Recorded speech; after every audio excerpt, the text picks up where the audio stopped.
The Chiefs' Steve Spagnuolo is a wizard when it comes to coverage disguise. Now, most of us are thinking maybe the ring around the rosy, where he's got both safeties moving down, but then they move back and then they go into a too high shell. But he's always got something going on in the secondary trying to confuse quarterbacks. Now, we're going to look at a very simple way that he uses the down safety. So they are going to get weak rotation, meaning the safety is going to go away from the nickel, and then they're going to do different things with him. They're going to blitz him. They're going to rotate to cover two off of that. They can even run just regular weak rotation cover three. These are all things Spagnuolo does to then create doubt with the quarterback and the offensive coordinator. Maybe it's even the offensive line. Do we protect to that side? Do we slide to that side? Is he going to add in the blitz? And the way that Spagnuolo really does this is by actually using them in the blitz game to work through their protection schemes and identify players that could come on a blitz. Let's look at two clips of how he uses that weak safety in a cover three weak rotation look.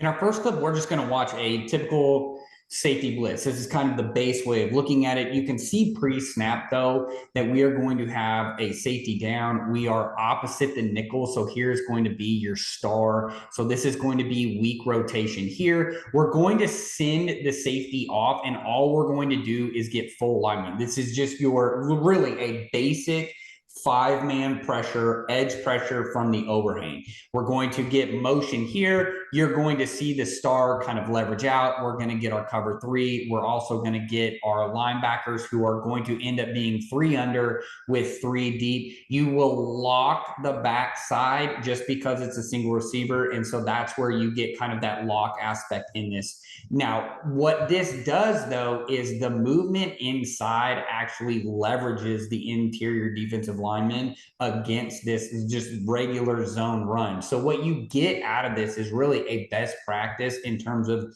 what's a zone read killer. Now, I understand you're not going to run zone read a lot with Trevor Lawrence, but you get two outside. So you have a dive defender and you have a quarterback defender. You now are leveraged here. Your linebacker can move because everything's moving this way. He's essentially basically gapped out. So he can really work with that number three receiver. And you can see we have two defenders on one blocker. Trevor Lawrence looks, he's got a guy outside. He's just going to hand this in. The key here is inside. You can see that we're going to end up getting both of our interior defensive linemen are able to fold back on top of this running back. So we're going to get our, and I say interior defensive linemen because that's where they end up. You have your D end who's going to rip to the guard. He's going to butt press, and then he's going to reset the line of scrimmage and be able to fall back. Then you actually have the nose who crosses space. His leverage on that guard, as long as he stays connected to that center, he can then fall back onto this running back. We end up getting a really nice vice tackle and a 1 yard gain. And it just,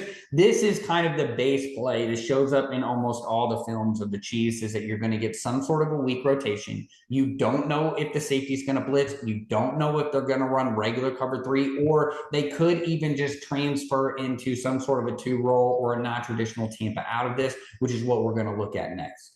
Against the Eagles, we're going to get that weak rotation cover three again. So let's start from the top.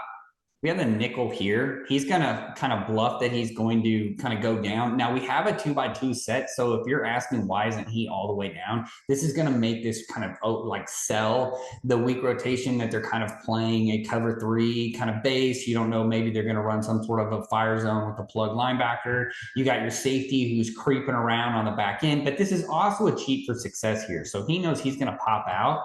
He's going to work front side. And so that depth really kind of helps him right here. So as the play progresses, you can really see this. So as a ball snapped, you can see both of the safeties are going to pedal to the deep half. We're going to get two wall defenders, and then we have a Mike linebacker who's in the middle just keeping in charge of the back. Because we get really hard outside releases, both of the corners are going to roll with it and then settle into a trail position. Hurts really doesn't have anywhere to go. So pre-snap, it looks like weak rotation cover three. Post-snap, it morphs into a cover two. And then this is where Hurts doesn't have anywhere to go, and he just scrambles for minimal gain. In our final clip, we're going to get kind of this is the epitome of like what the Chiefs want to do. They want to actually send two through the B gap. They're going to get a vertical here. We're going to get the safety inside. We're going to a linebacker here. And then what we're going to get really is just, this is 3. We're going to get 2 defenders working this way. We're going to get a dropout, and then we're going to end up playing coverage.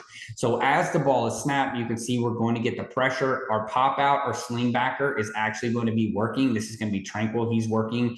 Notice how we're going to have a first level defender who has to work with a vertical hook. He's going to turn and run. But this is where I think the Chiefs are really good about this. This is actually going to play out more like a cover 6 with quarters on the front side. They're really smart about it. Now, technically, they would tell you this is their tango, this is cover 2, but you don't necessarily want your defensive lineman working the vertical stem of an inside receiver.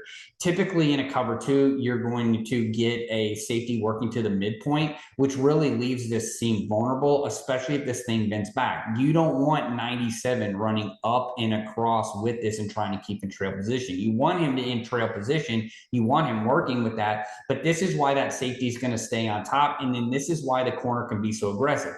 Now, on this side, because we have the sling backer over here, this is where we're going to build our triangle. This is where we're going to have a cover 2. And we're going to press. If he wants to go outside, that's fine. But then we're going to get our vision hook, our vision back inside on the quarterback. That's what you would call a peak technique. So let's go back to the beginning of the play. So now that we understand the coverage structure, you can see that we're going to now move. Notice how our safety is down. We got our nickel in a coverage position. We look like we're in weak rotation cover 3. Post snap, we're going to get our 5-man pressure.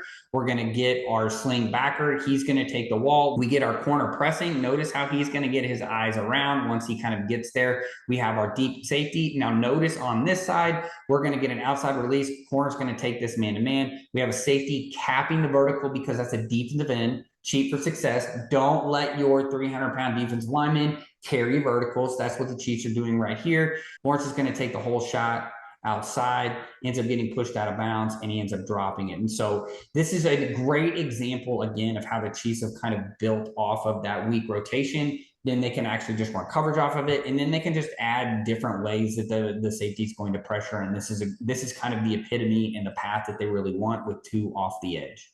In a copycat league like the NFL, everybody's trying to do something that's kind of the next big thing, or they're really into their tree, and that's what they run. The Chiefs have kind of been this defense that has kind of been on the fringes for a couple of years. They're not really great against the run. Last year, they were really good against the pass. And so teams are kind of figuring out, especially after the Super Bowl, with the way they blitz the 49ers, of, hey, maybe we need to re-examine this blitz package. As more defenses are moving to zone in the NFL and primarily split field coverages, quarter rates are going up, cover 2 rates are kind of staying steady, but more and more people are kind of dabbling in that quarter halves world. They're looking at the Chiefs and they're looking at their 5-man pressures. I wanted to show you how Spagnuolo ties everything together. Middle of the field disguise, that's a trend.